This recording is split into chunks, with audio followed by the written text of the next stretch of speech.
بالله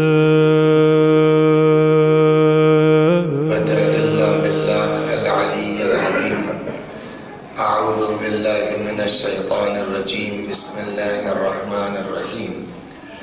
الحمد لله رب العالمين بارئ الخلائق أجمعين باعث الأنبياء والمرسلين والصلاة والسلام والتحية والإكرام على البشير النذير السراج المنير سيدنا ونبينا وشفيعنا إن شاء الله أبي القاسم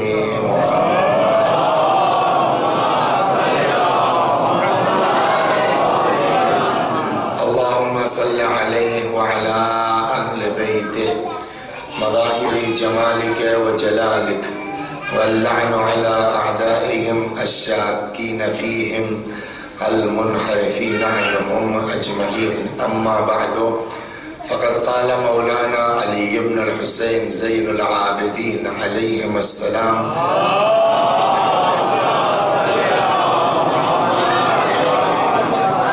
وأما حق بصرك فغضه عما لا يحل لك وترك ابتذاله.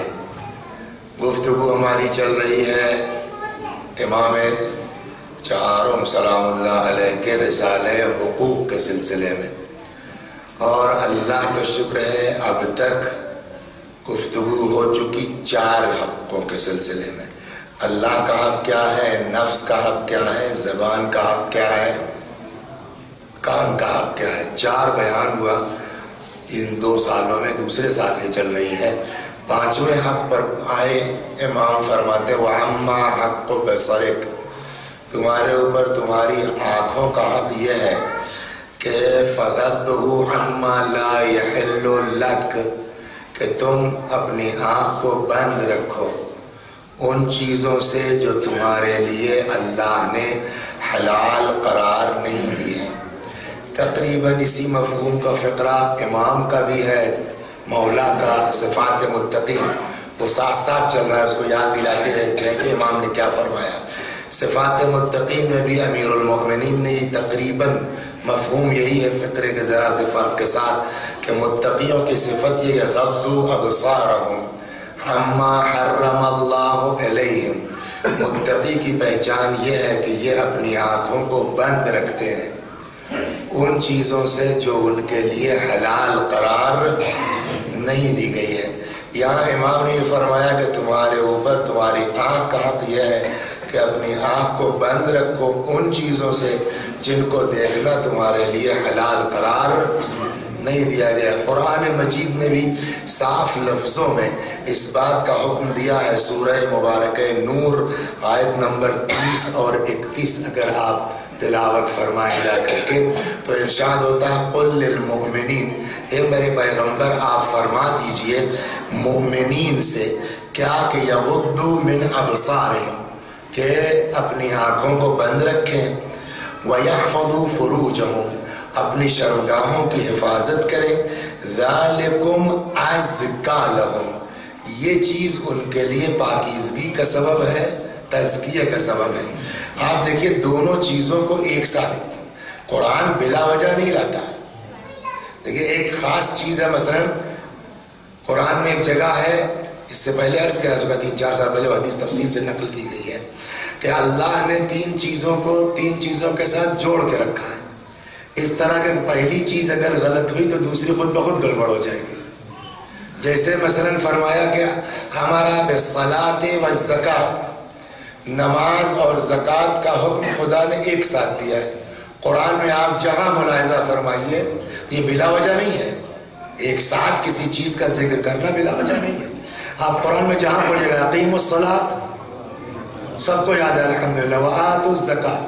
پیغمبر فرماتے ہیں فمن صلی ولم یزکی، اب اگر کوئی شخص نماز پڑھتا ہے زکوٰۃ نہیں دیتا تو فلم یقبل صلاۃ، فلم تقبل صلاۃ، تو اس کی نماز بھی اللہ تبارک و تعالیٰ قبول نہیں کرتا. مطلب کیا ہوا؟ یعنی دین یہ سکھانا چاہتا ہے اسلام صرف نماز کا نام نہیں ہے، نماز کے ساتھ ساتھ جو ہے وہ اپنے قوم کے جو بیچارے ضرورت مند افراد ہیں، جب تک ان پر تمہاری توجہ نہیں ہوگی اللہ اپنی عبادت بھی قبول نہیں کرے گا۔ وَأَمَرَ بِالشُّكْرِ لَهُ وَلِلْوَالِدَيْنِ، حکم دیا اس نے اپنے شکریہ کا اور والدین کے شکریہ کا۔ بس اگر کسی نے اللہ کا شکریہ ادا کیا، ماں باپ کا شکریہ ادا نہیں کیا، تو خدا اپنا بھی شکریہ قبول نہیں کرے گا۔ وَأَمَرَ بِاتِّقَاءِ اللَّهِ وَصِلَةِ الرَّحِمِ، اللہ نے حکم دیا تقوی کا اور رشتہ داروں سے مل کے رہنے کا۔ اب اگر کوئی شخص ہے متقی پرہیزگار ہے، کوئی نماز جماعت سے چھوٹتی نہیں ہے، لیکن سگے چچا سے بول چال بند ہے نا، تو امام نے کیا، پیغمبر نے فرمایا اللہ تمہارے تقوی کو بھی قبول نہیں۔ تو اس کا مطلب جب قرآن اگر کوئی چیز جوڑ کے رکھتا ہے نا تو اس کے پیچھے راز ہے۔ یہاں دیکھیے دو چیزوں کو ایک ساتھ بیان کیا ہے، حدیث کی بات نہیں کر رہا، ابھی قرآن کی بات ہے کہ قل للمؤمنین یغضوا من ابصارہم، ان مومنین سے کہیے کہ اپنی آنکھوں کو نیچی رکھیں، اپنی آنکھوں کو بند رکھیں۔ اتنے میں بات ختم ہو جاتی ہے۔ قرآن کہتا ہے یہ تمہارے لیے طہارت کا سبب ہے، پاکیزگی کا سبب ہے، تزکیے کا سبب ہے، لیکن دوسری چیز کو جوڑا اس کے ساتھ کہ یغضوا من ابصارہم ویحفظوا فروجہم، اپنی آنکھوں کو نیچی رکھو اور شرمگاہوں کی حفاظت کرو۔ ان دونوں چیزوں کو ایک ساتھ بیان کرنے کا مطلب یہ ہے سیدھا سیدھا کہ اگر آنکھ پر قابو نہیں ہے تو ادھر بھی کنٹرول نہیں ہو سکتا۔ اور کر لیا صلوات اس سے وضاحت نہیں کر سکتا۔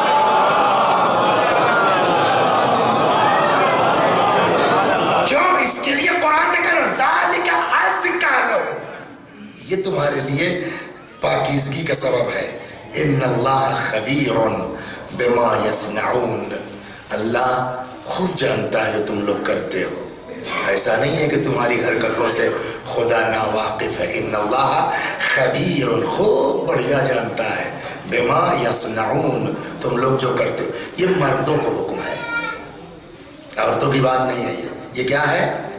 مردوں کو۔ قل للمؤمنین، مومنین سے کہیے اپنی نظروں کو نیچے رکھیں۔ اب 31ویں آیت میں ارشاد ہوتا ہے وَقُلْ لِلْمُؤْمِنَاتِ، اس کا مطلب یہ ہے ٹھیک ہے عورتوں پر جو ہے وہ ایک الگ قسم کا پردہ ہے، لیکن اس کا مطلب نہیں کہ مرد کو ایک دم چھوٹ مل گئی جو چاہیے دیکھیے۔ اسی لیے عورتوں کے پردے کی بات بعد میں کہی گئی ہے، مردوں کی نگاہ نیچی کرنے کے لیے پہلے کہا گیا۔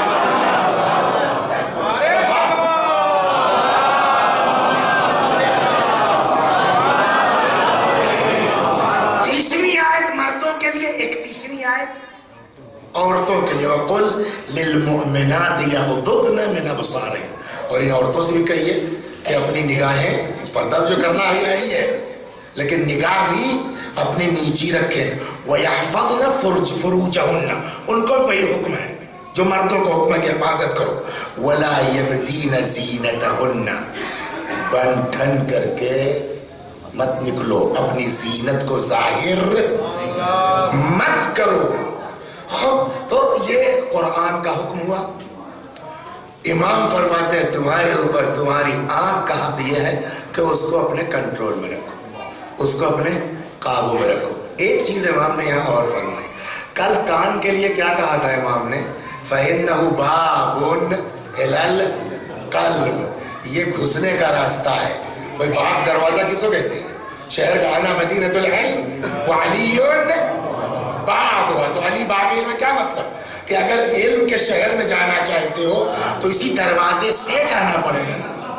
تو اگر تم کو دل تک کسی کے پہنچنا ہے تو کہاں جائے گا؟ دروازہ کون ہے؟ لہذا اس کو کنٹرول میں رکھو۔ یہاں بھی فرماتے فَإِنَّ الْبَصَرَ بَابُ الْاعْتِبَارِ، اس لیے کہ آنکھ دروازہ ہے، باب ہے کاہے کا؟ عبرت حاصل کرنے کا۔ بات آئے گی کہ جیسے زبان ہے نا کہ زبان سے کیا کیا ہو سکتا ہے، ویسے ہم آئے گا آنکھ سے بھی کیا کیا ہو سکتا ہے۔ لیکن پہلے میں آپ کو ایک داستان نقل کر دوں کہ آنکھ آدمی کو کہاں لے جاتی ہے۔ باپ رے باپ، اس سے زیادہ خطرناک، میں پہلے تو ایک روایتیں سنا دوں پھر وہ قصہ سناتا ہوں۔ فرماتے ہیں النظرۃ سہم من سہام ابلیس، نگاہ شیطان کے تیروں میں سے ایک تیر ہے.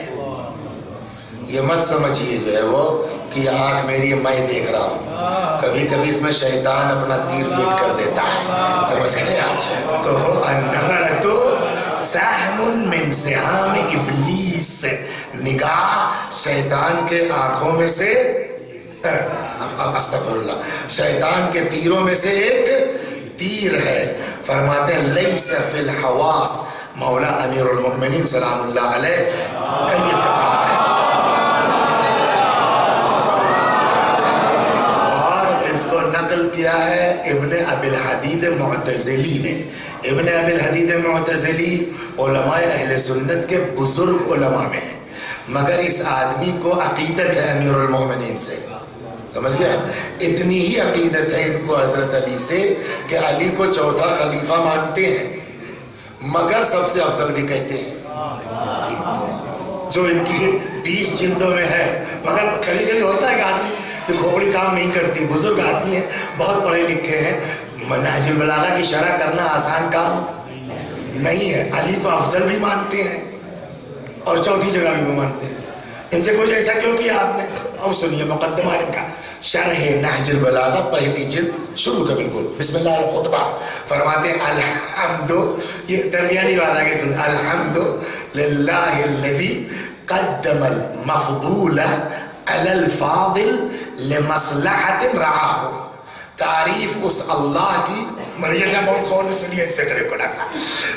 الحمد للہ الذی, حامد مخصوص اس اللہ کے لیے کہ قدم المفضول, جس نے مفضول کو آگے کیا, مقدم کیا, علی الفاضل, فاضل کے ہوتے ہوئے, افضل کے ہوتے ہوئے مفضول کو, یعنی اس کا مطلب کیا ہوا؟ علی کو افضل مان رہے ہیں نا, پھر اللہ نے ایسا کیوں کیا؟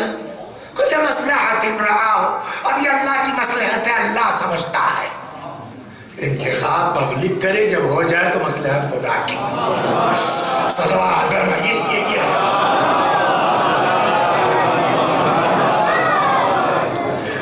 خود تو پڑھی لکھی شخصیت ہے. 20 جلدوں میں ان کی شرح ہے نہج البلاغہ کی. اس نہج البلاغہ کی 20ویں جلد میں, لاسٹ جلد, پیج نمبر 262, حدیث نمبر 63, نقل فرماتے ہیں امیر المؤمنین سے, مولا علیہ الصلاۃ والسلام سے, لیس فی الحواس سے ظاہرت, حواس ظاہرہ شیء اشرف من العین. ظاہری اعضاء و جوارح میں آنکھ سے افضل کوئی چیز نہیں ہے.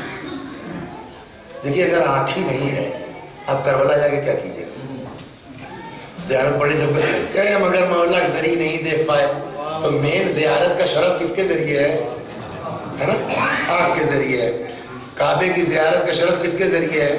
آنکھ کے ذریعے ہے. تو فرماتے ہیں مولا کا فقرہ یہ, لیس فی الحواس الظاہرۃ شیء اشرف من العین, ظاہری اعضاء میں آنکھ سے اشرف کوئی حصہ نہیں ہے. فلا تعطوها سؤلها, بس آنکھ جو دیکھنا چاہے اس کو دیکھنے مت دو. آنکھ تو دیکھنا چاہے گی, مگر تمہارا کام جو گورنر لگا ہوا ہے یہاں کنٹرول کرنے والا, اس کو کہو کہ آنکھ کو روکے, وہ نہ دیکھو. کیوں؟ فشغلکم عن ذکر اللہ, اگر تم نے آنکھ کو چھوٹ دے دی نا, تو پھر یہ آنکھ تم کو یاد الہی سے غافل کر دے گی. عجیب ہے. صلوات محمد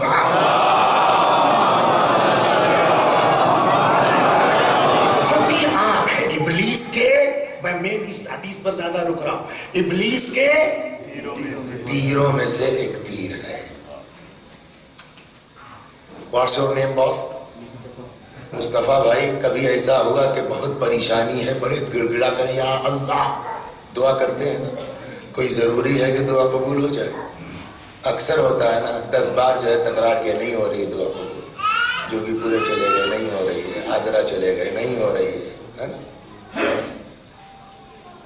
اور اگر کوئی آدمی ایسا مل جائے کہ جو کہہ دے ہو جائے, تو چھوٹا موٹا آدمی ہے, وہ معمولی آدمی ہے, اس پورے مرحلے میں ہم سب سے افضل ہے کہ نہیں ہے؟ اس دن والی داستان یاد ہے آپ کو؟ تو بوڑھا چلا جا رہا تھا، عورت کپڑا پھیلا رہی ہے، اس کی گود سے بچہ اچھلا ہے نا، بیچاری چیخی بوڑھے کے ساتھ یا اللہ، بچہ وہیں ٹھہر گیا، بچہ وہیں بیچ میں فضا ہوا میں ٹھہر گیا۔ وہ بوڑھا آدمی پہنچا، اس نے ہاتھ بڑھایا، اتار کے رکھ دیا بچے کو۔ پبلک نے گھیر لیا۔ میں جہاں آپ کو لے جانا چاہتا ہوں، اس لیے ریپیٹ کیا پرسوں کے بعد آج پھر۔ پبلک نے گھیر لیا، یہ کون ہے آپ؟ آپ نے کہا یا اللہ، بچہ فضا میں رک گیا، عجیب ہے، کمال ہے۔ اس نے کہا کمال نہیں ہے، آسان ہے۔ 50 سال سے خدا مجھ سے کہہ رہا ہے یہ کرو، میں نے کہا بہتر، یہ کرو، میں نے کہا جی سر، یہ کہا یس سر، یہ کہا یس سر۔ 50 سال سے وہ جو کہہ رہا میں یس یس ہاں ہاں کر رہا ہوں، ایک بار میں نے کہہ دیا یا اللہ، اس نے کہا بہتر۔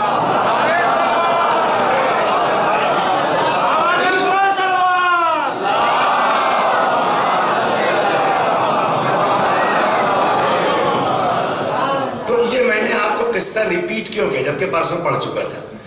اس طرح متوجہ کرنے کے لیے اگر کسی کے اندر یہ صلاحیت پیدا ہو گئی ہے کہ اس نے جو بھی کہا یا اللہ اور خدا نے قبول کیا، یعنی اس کی زندگی میں گناہ نہیں ہے۔ یہ نا بڈھے نے کہا کہ بھائی 50 سال سے میں کہہ رہا ہوں چی حضور چی حضور چی حضور، پر میں نے کہا، اس نے کہا بے شک بہتر۔ تو اس کا مطلب مستجاب الدعوات کون ہوتا ہے؟ مستجاب الدعوات یعنی جس کی دعا یقیناً قبول۔ تو مستجاب الدعوات کون ہوتا ہے؟ جس نے گناہ نہیں کیا ہو گئی بات۔ مرحوم طبرسی نے لکھا ہے اس واقعے کو، بڑی زبردست تفسیر کی کتاب ہے ان کی، مجمع البیان، سمجھ گئے؟ مجمع البیان میں اسی آیت کے ذیل میں انہوں نے یہ داستان لکھی کہ بنی اسرائیل میں ایک بوڑھا تھا، بزرگ، جو مستجاب الدعوات تھا۔ کہاں ملے گا آپ کو؟ قصہ میں آپ کو سنا دیتا ہوں، حوالہ پہلے بتا دوں، مجمع البیان میں کہاں ہے؟ جلد 6 صفحہ 36، سمجھ گئے آپ؟ 28ویں پارے کی تفسیر میں جب آپ چلیں گے تو فرماتے ہیں کہ صاحب جو ہے وہ بنی اسرائیل کا زمانہ تھا، ایک بوڑھا، حدیث یاد ہے نا، آنکھ شیطان کے سہم من سہام ابلیس، شیطان کے تیروں میں سے ایک تیر ہے، ٹھیک؟ کہنے صاحب مستجاب الدعوات، جو کہہ دیا ٹھیک، ہم کو کھانسی آ رہی ہے تو صاحب ہم ان کے آگے ہاتھ پھیلا رہے ہیں، بھائی کوئی سیرپ بتا دو، بھائی کوئی دعا بتا دو، سمجھ گئے آپ؟ تو جو ہے وہ ٹیبلٹ لے کے آ رہے ہیں، وہ صاحب جو ہے وہ کیا کہتے ہیں ملیٹھی کا مشورہ دے رہے ہیں، وہ صاحب جو ہے وہ کیا انار شہتوت کے جوس پینے، ہر آدمی جو ہے کیوں بھائی مولانا ہے یار، آپ کہیں یا اللہ کھانسی ختم ہونا چاہیے۔ کہنے لگے بھیا اس کے لیے بہت بڑا آدمی ہونا چاہیے، ہمارے اندر وہ اوقات 50 چوہے کھا کے بلی حج کرنے بیٹھی ہے ممبر پر، اللہ سنے گا تمہاری، لیکن اگر خدا کسی کی سن رہا ہے تو کتنا بڑا آدمی ہے۔ کہنے کا مطلب یہ شہرت ہو گئی، بڑے صاحب اور چچا میاں جس کے لیے دعا کرتے ہیں، اسی شہر کا جو حاکم تھا اس کی لڑکی اندھی نابینا، لڑکوں نے کہا کہ ڈیڈ ہے نا، خیریت ہے کہ جلدی میں ڈیڈ نہیں ہوتا کہتے لوگ، ورنہ ڈیڈی سے ڈائٹ تک تو پہنچا ہے، دیکھیے ای کب نکلتا ہے، اے کب نکلتا ہے، صلوات ڈیڈ پتا نہیں ہے، ابا کہنے میں شرم آتی ہے، بابا کہنے میں شرم آتی ہے، حتیٰ کہ وہی ہمارے ہندوستان کی زبان ہے، پتا جی کہنے میں شرم آتی ہے، ڈیٹ کہنے میں بڑا مزہ آتا ہے، آدمی کا اپنا اپنا ذوق ہے، ہم کوئی اعتراض یا اشکال نہیں کر رہے ہیں، اور نہ کرنا چاہیے، ہر آدمی مختار ہے، زبان کا نام دین تھوڑی ہے، عمل کا نام دین۔ تو باپ نے کہا جاؤ، وہ لوگ آ گئے۔ اچھا اس عابد کا طریقہ یہ تھا کہ وہ سب کو باہر بٹھا دیتا تھا، صبح اپنی عبادت کے بعد نکلوں گا، سب کے لیے دعا کروں گا، امیر المومنین نے متقی کی ایک صفت اور بیان کی ہے اسی صفات متقین میں، فرماتے ہیں عظم الخالق فی اعینہم، ان کی نظر میں خدا بڑا ہے۔ متقی کی صفت کیا ہے؟ ان کی نظر میں خدا بڑا ہے۔ فَصَغَرَ مَا دُونَهُ، نتیجہ کیا ہے؟ جب اللہ بڑا ہے تو اللہ کے علاوہ جتنے سب چھوٹے ہیں۔ عقل مند آدمی کس سے لو لگاتا ہے؟ بڑے سے کہ چھوٹے سے؟ بڑے سے نا۔ تو جب اللہ کو ہم نے اپنا لیا تو چند دن کی وزارت کے لیے ادھر ادھر بھٹکنا کیسا؟ صلوات، یہاں پانی چڑھا رہے وہاں چل چڑھا رہے۔ عظم الخالق فی اعینہم، ان کی نظر میں کیا ہے؟ خدا بڑا ہے۔ فَصَغَرَ مَا دُونَهُ، نتیجہ یہ ہے کہ اللہ کے علاوہ جو بھی ہے وہ سب کیا ہے؟ چھوٹے ہیں۔ اب جو بیمار لڑکی آئی ہے وہ معمولی نہیں ہے، حاکم کی لڑکی ہے بھائی، ہے کہ نہیں ہے؟ تو وہ سب آئے اپنا بھائی روپ دکھاتے ہوئے، بلا ہم حاکم کے لڑکے ہیں، جی فرمائیے ہماری بہن ہے صاحب ایسا ایسا۔ اس نے کہا سب چاہیے جس کے لڑکے ہو، اللہ بڑا ہے نا، ٹھیک ہے آپ وغیرہ سے اپنے ٹائم پر میری شرط پر آئیے۔ تو صاحب کہا باہر رکھ دیجئے، ہمارا طریقہ یہ ہے میں صبح کی عبادت کے بعد نکلتا ہوں، سب کے لیے دعا کرتا ہوں، اس کے لیے بھی کر دوں گا، مرتا نہ تو کرتا کیا ہے نا۔ چھوڑ دیا، چلے گئے بولے۔ صبح ہوئی، یا اللہ یا اللہ یا اللہ یا اللہ، دعا کرتا ہوا چلا، سب کے لیے دعا کرتے کرتے اس لڑکی تک پہنچا، یا اللہ اس کی بینائی واپس کر دے۔ آنکھ کھول دی اس نے، سب فوراً بینا ہو گئی۔ چھوٹی موٹی چیز ہے۔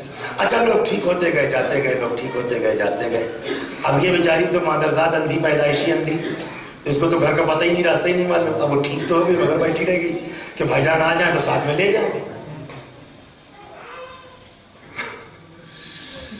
ہاں کل تو وہاں کونے میں جگہ تھی تو میں نے کہا کہ آپ لوگ ہے ابھی 4-6 لوگ ادھر بھی آ سکتے ہیں، اور تھوڑا تھوڑا اگر آپ حضرات آگے تشریف لے آئیے۔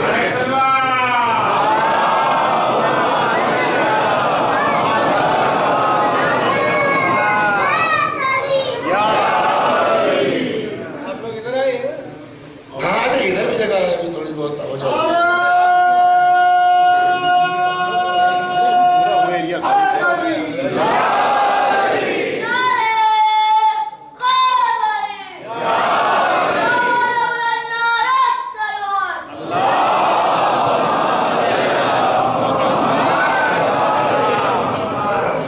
سب چلے گئے، سناٹا ہو گیا، وہ بیچاری اپنا بھائیوں کے انتظار میں بیٹھی رہ گئی۔ آخرکار جب کچھ وقت گزر گیا، سب بڑے گھر کے لوگ 10 بجے تک سوئیں گے، اس وقت ہوتا رہا ہو شاید، ہے نا۔ فیشن جو آج کل ہے کیا ہے؟ رات کے 2 بجے سونا اور 11 بجے اٹھنا۔ بڑے لوگوں کے ہر زمانے میں اپنا الگ الگ پہچان رہی ہے، آج بھی جیسے ویسے اس زمانے میں ہو سکتا ہے رہی ہو، واللہ والا میں کوئی کنفرم نہیں ہوں، لیکن اتنا پتہ ہے کہ لیٹ ہوئے آنے میں۔ آخر اس نے کہا کہ کیا کروں جو، جاؤ تم کو کیا دقت ہے، اپنے کسی سے بھی باہر نکل کے پوچھو اپنے باپ کا، تو سب جانتے ہو، ڈی ایم آصف آفس کو نہیں بتا دے گا، کسی بھی رکشے والے کو چلے جاؤ مثلا آج کے حساب سے کہیے۔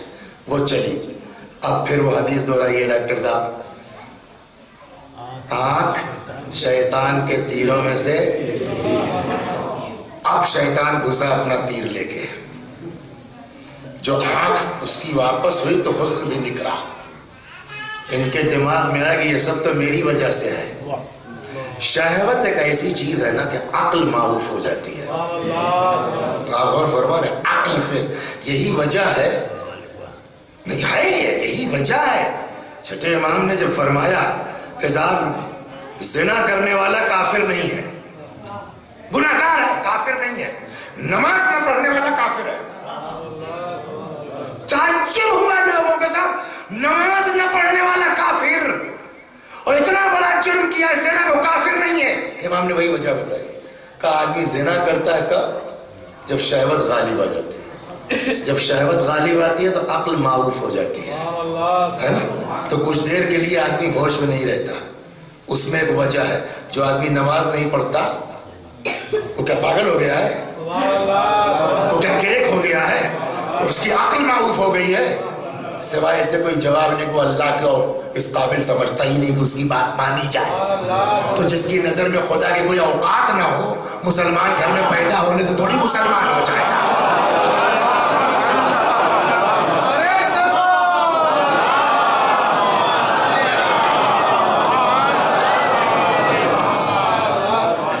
اب شیطان نے تیر چلایا، شہوت غالب آئی، کس پر؟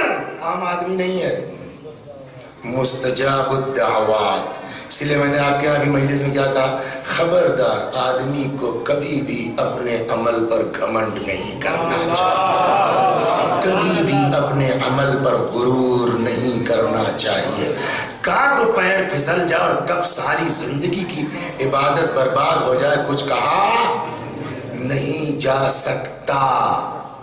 بڑے بڑوں کی بات کرتا ہوں، مرجع ہیں، نام سنا ہوگا اپنے آیت اللہ العظمیہ گل پائیگانی رحمت اللہ علیہ، اس کو نقل کیا اپنی کسی کتاب میں شہید دستغیب نے۔ مرجع ہے، مرجع ان کا اپنا ساتھی اپنے کلاس کا، تو وہ بھی اسی لیول کا ہوگا نا، پڑھے لکھے آدمی، مرجع نہیں ہوئے مگر ہائے پڑھے لکھے آدمی۔ بیماری کی خبر ملی، میرا دوست ہے یار بچپنے کے ساتھی، چلو عیادت کرنے چلتے ہیں، گئے اس کو دیکھنے کے لیے، عالم ہے اور کیا حال ہے، ٹھیک ہے۔ تب تک کہ یار یہ گل پائیگانی یہ بتاؤ پڑھنے میں تیز کون تھا، تم کی میں؟ صحیح صحیح بتاؤ۔ اگر گل پائیگانی کہا یار صحیح بات تو یہ کہ پڑھنے میں تم تیز تھے، کہ یہ تو تم کو بھی اعتراف ہے نا کہ پڑھنے میں میں تیز تھا، کہاں کہ بتاؤ پڑھنے میں تیز میں تھا، مرجع تم ہو گئے، یہ کون سی عدالت خدا کی ہے؟ بات یہ نہیں ہے، دیکھیے اتنا پڑھ لکھ کے آدمی کہاں برباد ہو رہا ہے۔ تم خود کا جب پڑھنے میں تیز مر جاؤ گے تم، یہ عدالت خدا کی، ختم، مر گئے۔ یہ انسان مرا کس حالت میں؟ عدل الہی کا انکار کرتا ہوا ہے نا، کفر۔ پتہ نہیں کتنی مجلسیں پڑھی ہوں گی، پتہ نہیں کتنے جو ہے وہ نیکیاں کی ہوں گی، سب ایک منٹ چلتے چلتے ختم۔ لہذا بہت ہوش میں رہنا ہے ہم کو۔ بہار الانوار میں پیغمبر سے یہ روایت ہے، مومن کی پہچان میں حضرت نے فرمایا لا یزال المؤمن خائفا من سوء العاقبہ، مومن مستقل ڈرتا رہتا ہے اپنی بدن جانی سے۔ کیوں ڈرتا ہے؟ لأنه لا يتيقن الوصول الى رضوان اللہ، اس لیے کہ مومن کو یقین نہیں ہوتا کہ اللہ کی رحمت میرے شامل حال ہوگی کہ نہیں ہوگی۔ خوف اور رجا میں درمیان میں رہے آدمی، نہ اتنا مطمئن ہو جائے کہ صاحب میں تو پار ہوا، اور نہ اتنا مایوس ہو جائے کہ صاحب اب بچنا مشکل ہے، بیچ میں رہو، یہ دین سکھاتا ہے، نہ غرور نہ مایوسی۔ شیطان گھس گیا، آنکھ نے اپنا کام شروع کر دیا۔ مولا نے کیا فرمایا؟ آنکھ سے زیادہ اشرف کوئی حصہ نہیں ہے، لہذا جو آنکھ کہے اس کی بات مت مانو۔ اگر یہ مولا کی بات مان گئے ہوتے تو پہلے کہے، لیکن یہ بات میں نے کہی، اگر آنکھ پر اپنے کنٹرول کر لیا ہوتا بچے رہتے نہیں بچے رہتے۔ بس زیادہ آپ کا وقت میں ضائع نہ کروں، بات کہنا بھی چاہتا ہوں اور ادب کا ممبر کا لحاظ بھی۔ خلاصہ کلام یہ کہ شہوت نے اس آدمی کو ایسا دیوانہ کیا کہ گناہ کر بیٹھے، ختم، گناہ کر لیا۔ اب جب شہوت کا بھوت اترا تو آگے جب ٹھکانے آئی، اور یار یہ کیا کیا تم نے، اتنے دن کی رہی صحیح آبرو ختم، برباد۔ اللہ کے ہاں جو بے آبرو ہوئے گناہ کر کے وہ تو ہوئے، پبلک جو تمہارے آگے پیچھے گھومتی تو وہ بھی تو گئی۔ اب کیا کریں؟ اب ایک لمحے کے لیے اللہ کو گئے بھول، اب تو ان میں یہ آئے کہ ابھی صاحب اس کے بھائی ہو جائیں گے، اب کیا ہوگا؟